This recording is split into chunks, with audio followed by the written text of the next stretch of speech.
Hello, my name is Liz Blake and this is day 3 of 30 Days Live, just a few minutes each day, talking about things that we are standing for in my business and in some cases standing against.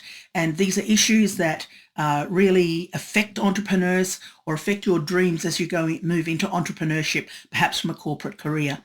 So tonight, what about the solo entrepreneur? Sometimes they're called the solopreneur, but I mean the single entrepreneur.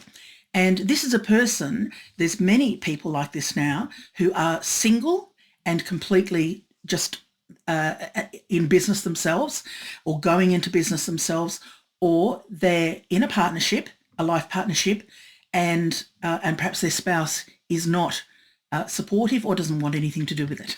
Okay, so what happens in this instance? You know, how is life?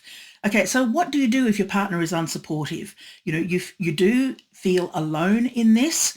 What about motivation? You know, what about family approval? Do you need family approval? Do you need to justify the time and the money you're investing? You have to make a decision whether you want to grow or not. It's your decision.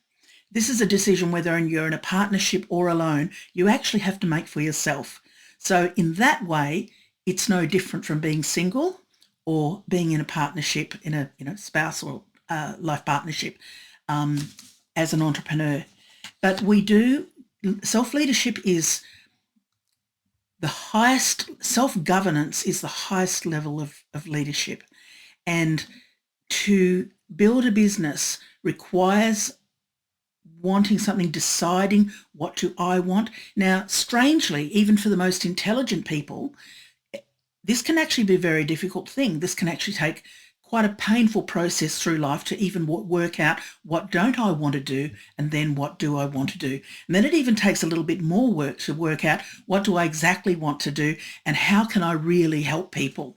And it's fine when it's talking in generalities, but when we get down to specifics, we do have to think a little bit more clearly, but that's where the answer lies.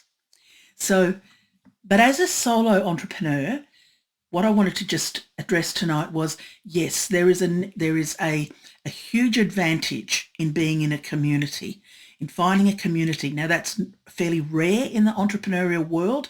There are groups and all sorts of things, but it takes something special to form community for entrepreneurs.